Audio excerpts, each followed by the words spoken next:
Bonjour et bienvenue à tous sur i24 News. Vous regardez sur le web. Au programme aujourd'hui, on parlera de Google qui a battu vendredi dernier un record en bourse. On verra pourquoi le site de rencontre extra-conjugale Ashley Madison a été piraté. On vous présentera la plateforme Tilki dans notre dossier du jour. On vous montrera la nouvelle star des jeux vidéo venue tout droit de Pologne. Et on terminera comme tous les jours avec ces vidéos qui buzzent sur Internet. Et on ouvre cette édition avec Google. Google qui a battu vendredi un record détenu jusqu'ici par son grand rival, Apple, avec plus de 65 milliards de dollars de valeur en bourse, et ce en une seule journée. L'action du géant a clôturé à un plus haut historique de 699,92 $, ce qui a permis au groupe une valorisation de 468,3 milliards de dollars. Selon Bloomberg, ses cofondateurs, Larry Page et Sergey Brin, ont ajouté plus de 4 milliards de dollars à leur fortune personnelle. Une excellente nouvelle pour Google donc. Face à une très mauvaise nouvelle pour les 37 millions d'utilisateurs d'Ashley Madison, le site de rencontre extra-conjugale a été piraté.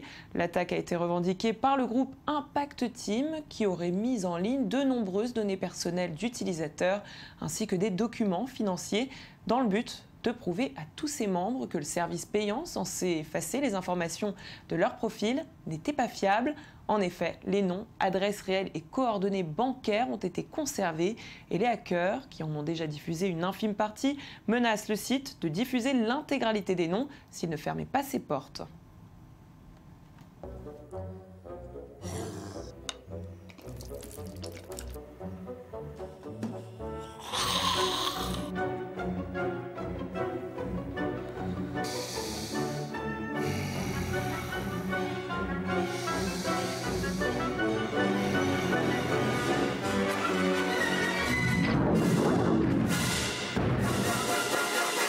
AshleyMadison.com, bringing your marriage back to life.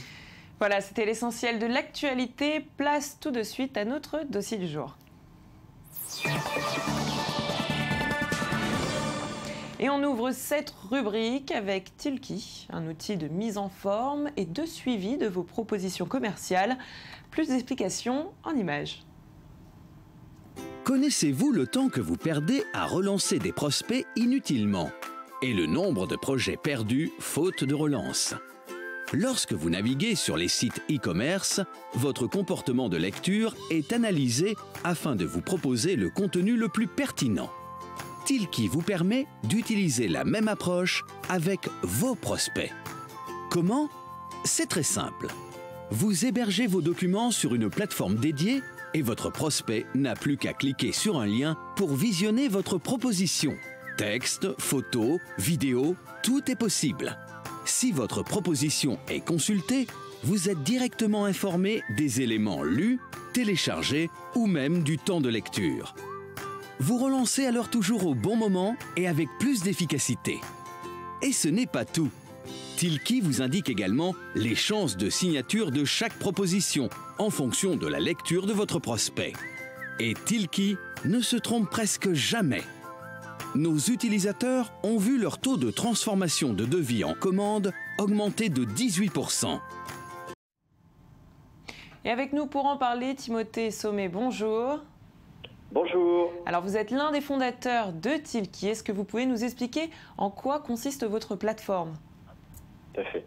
Alors c'est un outil web, une plateforme web qui permet aux commerciaux d'héberger et de suivre leurs documents commerciaux.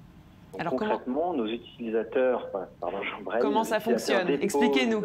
Vous êtes sur la bonne voie. Alors, nos utilisateurs déposent leurs documents sur Tilki, donc ça peut être du Word, du PDF, des vidéos, des prévis, etc. Nous, on va le mettre en forme, créer une présentation en ligne aux couleurs de nos clients avec leur logo, et puis une URL spécifique pour chaque prospect. Nos clients envoient cette URL à leur prospect, et quand leur prospect se connecte, on est capable de leur dire pas forcément qui vient de se connecter, combien de temps, combien de temps le prospect est resté sur chaque page de leur proposition, etc. Donc ça leur permet de relancer le bon prospect au bon moment. Alors pour l'instant, vous êtes disponible en France ? Oui, on est disponible, enfin la majorité, on a 800 clients aujourd'hui qui sont majoritairement français. On vient de démarrer l'aventure aux États-Unis, je reviens juste de quelques mois à Philadelphie pour comprendre un petit peu le mode de fonctionnement américain. Et puis la plateforme étant une plateforme en ligne, n'importe qui peut se connecter depuis partout dans le globe. On est disponible aujourd'hui en anglais et en français. Donc je précise que c'est une plateforme payante. Est-ce que vous assurez justement aux personnes qui font appel à vous de faire plus de ventes grâce à vous? Alors on ne peut pas le garantir parce que malheureusement ça ne dépend pas que de nous, mais on s'aperçoit, c'est les retours de nos utilisateurs, en particulier Orange qui nous a encore rendu des chiffres le week-end dernier, que leur taux de conversion va augmenter jusqu'à 30 à voire 40% pour certains commerciaux. Et n'importe quel commerce peut s'adresser à vous? N'importe quel commerce.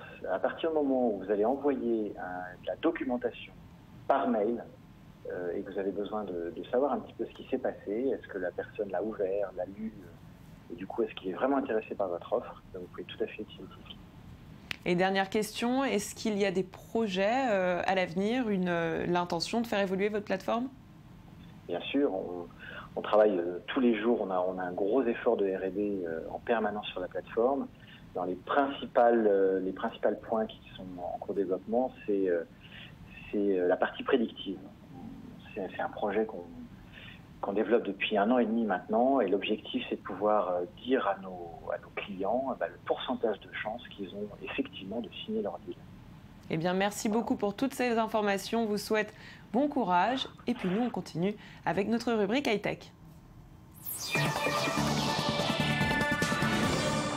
Le nouvel ambassadeur de la Pologne est un tueur à gages au visage balafré.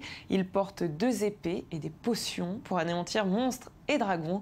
Il s'appelle Geralt, le sorceleur. Il s'agit en fait du héros d'un jeu vidéo au succès mondial, lancé tout récemment par un studio de Varsovie. Regardez. Monstres et dragons ne croisaient pas la route de Geralt le sorceleur. Le héros polonais du jeu The Witcher est un tueur à gages dont les aventures ont séduit 8 millions de joueurs à travers le monde.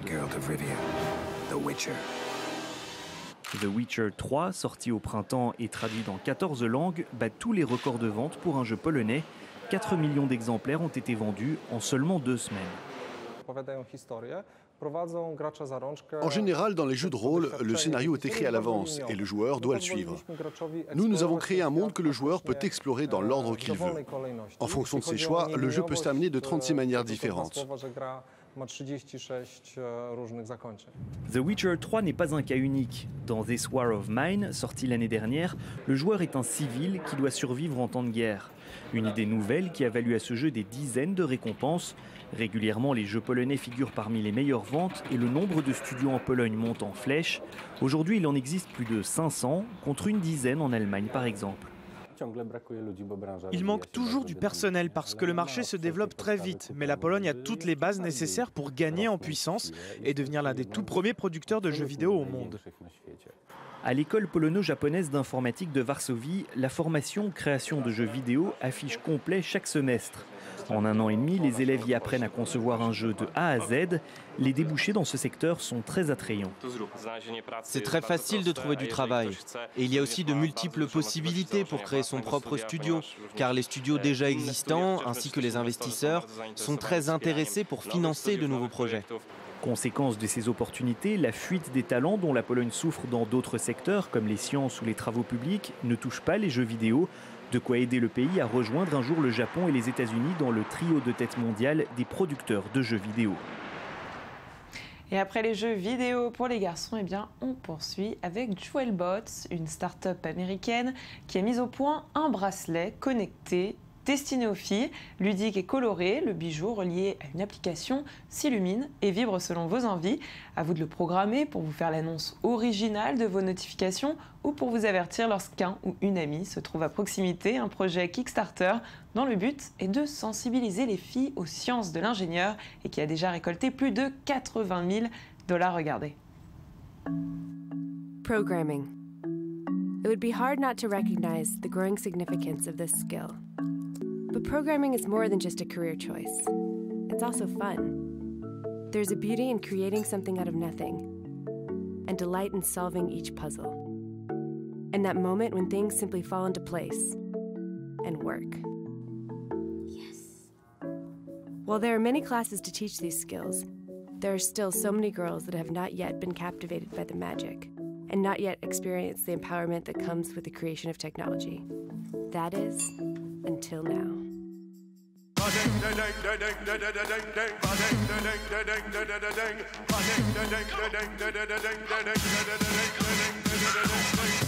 Introducing JewelBots, programmable jewelry to inspire the next generation of coders.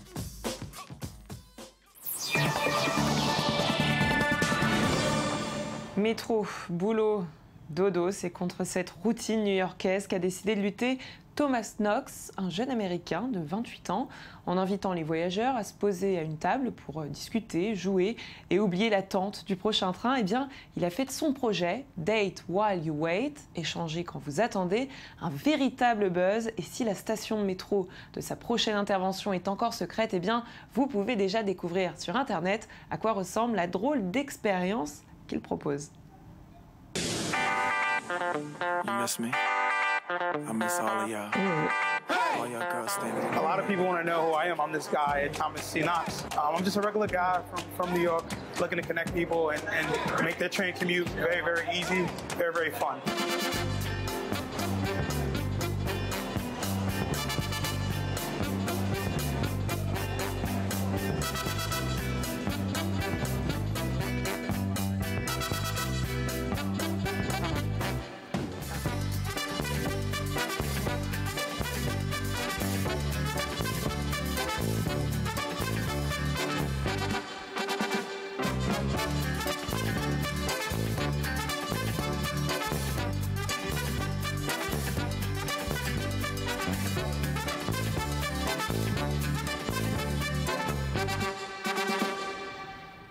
Et oui, je savais que ça allait vous plaire. J'ai encore une surprise pour vous. Quand Internet s'inspire de la politique, eh bien, ça donne une parodie dans laquelle François Hollande prend la défense d'Alexis Tsipras dans un combat contre Angela Merkel et quelques acolytes. Une scène inspirée du film Karate Kid pour représenter le combat des acteurs européens pour garder la Grèce dans la zone euro.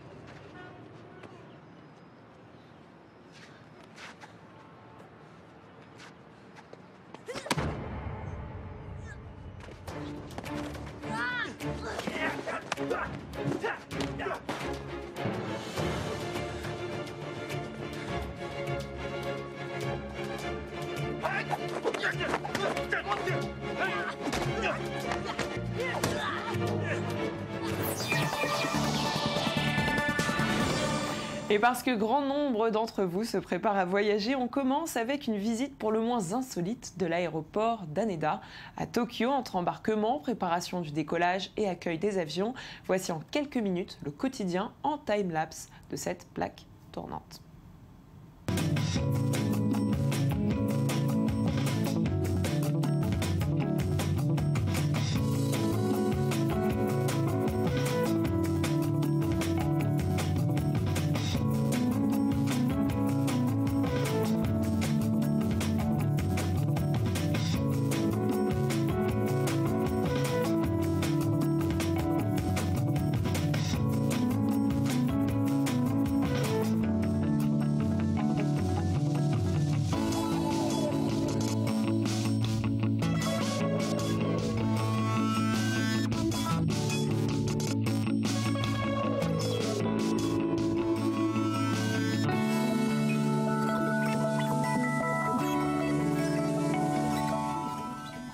Et allez, parce qu'on est sympa aujourd'hui, je vous propose un autre voyage, cette fois-ci avec une caméra embarquée pour vivre la vie d'un Jedi. Le décor est planté, la guerre a commencé. Une idée proposée par George Lucas, un fan qui ne manque pas d'imagination. Regardez.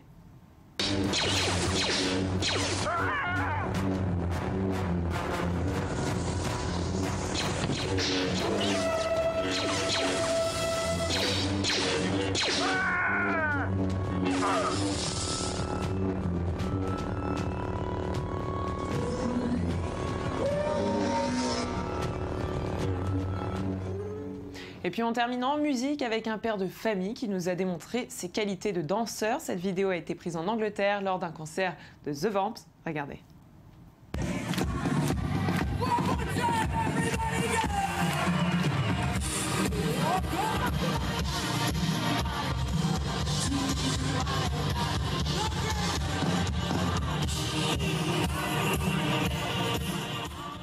Et sur le web, c'est terminé pour aujourd'hui. Merci de nous avoir suivis. Je vous donne rendez-vous sur notre page facebook.com/surleweb, le Mag Actu. À très bientôt.